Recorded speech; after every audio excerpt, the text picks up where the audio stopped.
Hello everybody. Today we are going to talk about relative clauses and we're going to talk about who, whom, and whose. We use relative clauses to define or give extra information about the subject, object, time, or the place of the sentence. For example, the man who is in charge here is an old man called Samuel, or I don't know the man whom she talked to yesterday, or the chair that you're sitting on doesn't have one of the legs. Now, we use for people who, whom, whose, or that. For things, for objects, we use which or that. For time, we use when or that. For places, we use where, which, or that. But today, we are only going to focus on people. So, let's start with who or that. I saw a person at the end of the street. The person was wearing a cape and a funny hat. Now, if I want to define which person I saw, I combine these two sentences and I say, I saw a person who was wearing a cape and a funny hat at the end of the street, or I saw a person that was wearing a cape and a funny hat at the end of the street. Who or that have no difference, so we can use either who or that for people, but we prefer to use who. And as you can see, because I'm talking about the person here, I put relative clause right after the person, not before, not after anything else. It can mean it goes in the middle of the sentence, or at the end of the sentence, or in the beginning of the sentence. It doesn't matter. The relative clause should come right after, directly after what it's defining. Let's see another example. She's going to meet someone. The person is not a friend of hers. So now I'm going to define someone here, which means I'm going to put this sentence, the relative clause sentence, after someone. So I'm going to say, she's going to meet someone who is not a friend of hers, or that is not a friend of hers. There is someone, I want you to meet her. There is someone who I want you to meet, or there is someone that I want you to meet. There are three sentences here, or three questions here, and each of them has A, B, C, D. Choose the grammatically correct sentence. Pause the video here for 5 minutes, choose the correct sentence, and then continue watching. Now the first one. The correct one is D. That's the woman who knows nothing about her son. Because we're talking about the woman, relative clause should come after the woman. Number 2, you should talk to Peter, who might know everyone there. Because we're talking about Peter, we use relative clause right after Peter. And number 3, she claims that the person who stole her necklace is Nicole. Again, because we're talking about the person, we use relative clause after the person. Now let's talk about whom and that. She's going to meet someone, the person is not a friend of hers. So she's going to meet someone who is not a friend of hers, as we said before. Now, let's see. She's going to meet someone, so the first sentence is the same, but second sentence is going to be different. She has never met him before. This is an object here. This is the object of the second sentence. So when we're giving extra information, when we're defining the object of the sentence, then we use whom or that. she's going to meet someone whom she has never met before. Of course, instead of whom, we can use that, and also we can use who as well. And just like who and that, we use this relative clause here right after what we are defining, what we are giving information about. So how can we understand if that's an object or a subject? There are two ways to figure out if this were a question, for example. Here, that would not be the answer, but that would be the blank, right? So if that's the blank, how am I going to decide if it's who or whom? Now that can be used, but as we said before, it doesn't change the meaning, or it doesn't change anything. So what we do is, the first thing, we look at the second sentence. It says him, right? So the subject pronouns are I, you, we, they, he, she, it. The object ones are me, you, us, them, him, her, and it. So if it's an object, we use one of those, one of the object ones.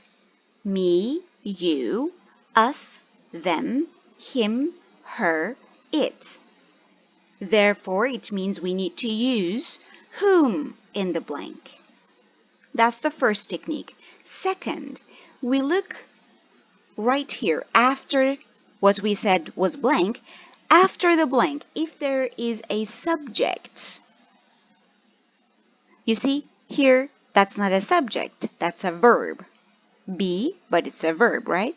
So here, if there is another subject, a different subject, there is a subject, then it means the blank is whom. Now, whom is preferred in formal conversations, formal writing. Say you're writing an email for a job interview. Then you can say to whom it may concern. But in everyday language, when we speak, we prefer to use who because it's easier and it doesn't really change the meaning. Let's see another example. I love my classmates. I met them 10 years ago. So the second sentence shows that this is the object of the sentence. Therefore, we say, I love my classmates whom I met 10 years ago. Let's see another example. They have a neighbor. They love him a lot. So then we say, they have a neighbor whom they love a lot. Now, if you're taking an exam, if you're taking a test, and here's the question. The question is, they have a neighbor, blah, blah, blah, they love a lot. And you're supposed to choose the correct one, the correct word that should come here in the blank. If the choices have who and whom, yes, they mean the same, but if both are in the options, then we choose whom. The woman is my friend's mother. I am talking to her. So then I say, the woman whom I'm talking to is my friend's mother. Some verbs take prepositions like talk to, look at, agree with, but some, they don't have prepositions like love, like meet. If there is a preposition, we should use the preposition. We cannot forget it. Here we have 5 questions. Pause the video here. Choose the correct answer. Is it who or whom? Let's see. Number 1. I saw someone in our library whom I had never met before. Now, if the answer is whom, automatically we can simply assume that who is also a correct answer. So I can say, I saw someone in our library whom I had never met before, or I saw someone in our library who I had never met before. Both answers are correct, but if we're supposed to choose one, we choose whom. She was in love with a person whom she didn't know anything about, and automatically we can assume that who is also correct. So we can say she was in love with a person who she didn't know anything about, or she was in love with a person whom she didn't know anything about. 3. You should talk to someone who can understand you. 4. We need to choose someone who's responsible as our leader. And the last one, Sarah, whom I never agree with, made an excellent point. And just like the first and the second questions, we can also say Sarah, who I never agree with, made an excellent point. But also, as you can see here, after each whom, we have subject. You see, I, she, I. But after who, we have verbs. Or here we have a model can, but can understand, is responsible. Moving on to whose. Whose shows us possession. So someone has something, and we're talking about that. Let's see an example. I know a person. His son is a doctor. Whose son? This person's son. So I can say, I know a person whose son. So I simply take out his, and I put whose instead. How can we understand if it's possession or not? Then if I say my, your, our, their, his, her, and its, it means it's possession. Also, you might have noticed here we don't use that. So I cannot say I know a person that son is a doctor. That would not be correct. Let's see another example. Her car is completely destroyed. The driver survived the accident. Wait, whose car? The driver's car. So, the driver, whose car is completely destroyed, survived the accident. Another example. The student couldn't finish the test. His scores are excellent. Whose scores? The student's score. So then, the student whose scores are excellent couldn't finish the test. Here we have 10 questions with blanks in them. We're going to fill in the blanks with who, whom, or whose. Pause the video here for 10 minutes. Answer the questions. Continue watching. Let's see. Number 1. The boy whose bike was stolen was really angry. 2. The boy who lives next door is very friendly. Or I can say the boy that lives next door is very friendly. But because that is not in the options here, I didn't use it. The woman whom Jim remembered meeting several years earlier had completely changed her appearance. Or the woman who Jim remembered meeting several years earlier had completely changed her appearance. 4. I forgot the name of the teacher who teaches French. Or, as we said, that. 5. The little girl whose hair is in ringlets is so cute. 6. The neighbors who live upstairs are very noisy, or that live upstairs are very noisy. Janita works for a company whose employees get good salaries and benefits. Because we're talking about the workers. Employees means workers. So we're talking about the workers of the company. Rob knows a Ukrainian man whose family immigrated here in 1965. Number 9. Mr. Scott to whom I sent the email yesterday hasn't responded yet. Or Mr. Scott, to who I sent the email yesterday, hasn't responded yet. But, it's much better to use whom. 10. I don't know the man whom Terry is engaged to, because Terry is engaged to him. Now, we have some more exercises here. There are 5 sentences. We're going to combine them using who, whom, or whose. Pause the video here, give yourself 10 minutes, combine the sentences, then check the answers. Let's see. Number 1. The boy, whose father is a dentist, has beautiful teeth. 2. The dog, whose back leg is injured, always begs for food. 3. The woman who is sitting across the room is Jeff's aunt. 4.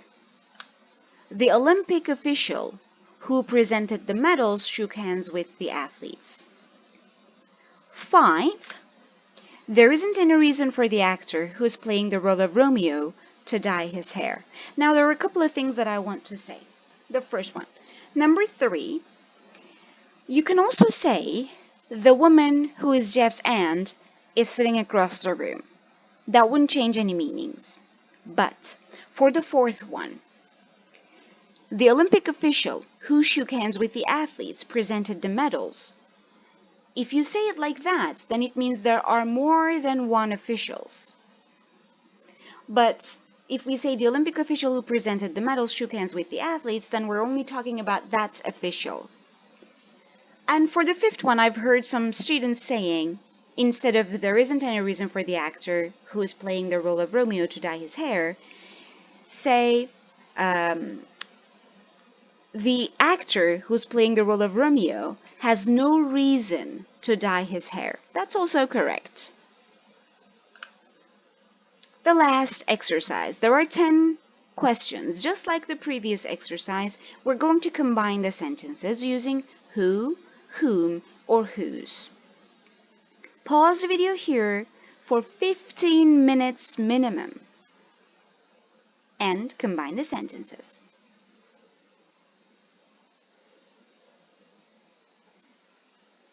Number 1. Jason met a famous baseball player who had hit many home runs during his career, or that had hit many home runs during his career. 2. My roommate invited her brother, whom I had never met before, to our party, or who I had never met before, or that I'd never met before. 3. Mrs. Manzanelli is looking for the student whose notebook was left in class. As you can see here, we say a student, and here we say the student because we are explaining. Now, after reading the sentence, we can understand that we will understand who this student is, or it will be specific enough for us. 4. Angela, who has 3 younger sisters and a younger brother, is the oldest child in her family. I can imagine some of you said Angela, who is the oldest child in her family, has 3 younger sisters and a younger brother. That's grammatically not wrong, but it doesn't really give the meaning that we want it to do. Number 5. The elderly woman whom Anne helped with yard work was grateful, or the elderly woman who Anne helped with yard work was grateful, or the elderly woman that Anne helped with yard work was grateful. 6. Mark and Leroy have a building manager who collects the rent every month, or that collects the rent every month. 7. Rose's uncle, whose full name is Stanislaus, I don't know how to pronounce that, uses the nickname Stash. 8. This coat belongs to the man who came to the meeting with Jonathan, or that came to the meeting with Jonathan. Number 9. There are 2 students in my class whose knowledge of American history is impressive. And the last one, the woman whose daughter is an actress lives in Los Angeles. And that's the end. I'll see you later.